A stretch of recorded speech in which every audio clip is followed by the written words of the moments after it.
ቴሲስ በማዘጋጀት ላይ ያላችሁ ተማሪዎች ስለ ወርድ ኢኮኖሚ ማወቅ አለባችሁ። ከዚህ በፊት በነበረው ጀነሬሽን አንድን ጽሑፍ ሲጽፉ ብዙ ቃላቶችን መደርደር እንደ ኳሊቲ እንደ ብቃት ይቆጠር ነበር። የአሁኑ ትውልድ ግን የዚህ ተቃራኒ ነው። እንደምታውቁት ብዙ አንባቢዎች የአንድን ጽሑፍ እያነበቡ ለመቆየት ትዕግስት የላቸውም። እንቅጯን ፖይንቷን ይፈልጓታል። ስለዚህ ቃላት እያበዛን የምናንዛዛ ከሆነ ሰልችተው ጽሑፋችንን ሳያነቡ ትተው ሊወጡ ይችላሉ ማለት ነው።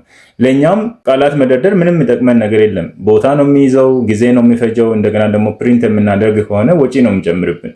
ስለዚህ ወርድ ኢኮኖሚ የሚባለው ነገር እዚህ ጋር ነው የሚመጣው። ጥራት ያላቸውን ቃላቶች፣ ሀሳባችንን በአጭሩ መግለጽ የሚችሉትን ቃላቶች መርጠን እንዴት መጠቀም እንችላለን የሚለውን ሀሳብ ነው። የተወሰኑ ኤግዛምፕሎችን ላንሳላችሁ። ለምሳሌ at this point in time ማለትና ናው ማለት ተመሳሳይ ነው። cheaper price cheaper ካላችሁ ፕራይስ እንደሆነ ታወቀ ነው። due to the fact that ከምትል because ብትል በቀላሉ ይገልጽልሃል። for the purpose of ምናምን ከምትል for የሚለውን ብቻውን ብትጠቀም or ደግሞ to የሚለውን ብቻውን ብትጠቀም በቂ ነው። እንደዚህ አይነት አላስፈላጊ ቃላቶችን እንዴት ማሳጠር እንደምንችል ወደ 63 ቃላቶችን ለኤግዛምፕል ቴሌግራም ቻናል ላይ አስቀምጥላችኋለሁ። @research solution ኢትዮጵያ ብላችሁ ሰርች በማድረግ ጆይን ማድረግ ትችላላችሁ። ለተጨማሪ ቲፖች ፎሎ ማድረግ እንዳትረሱ። መልካም ጊዜ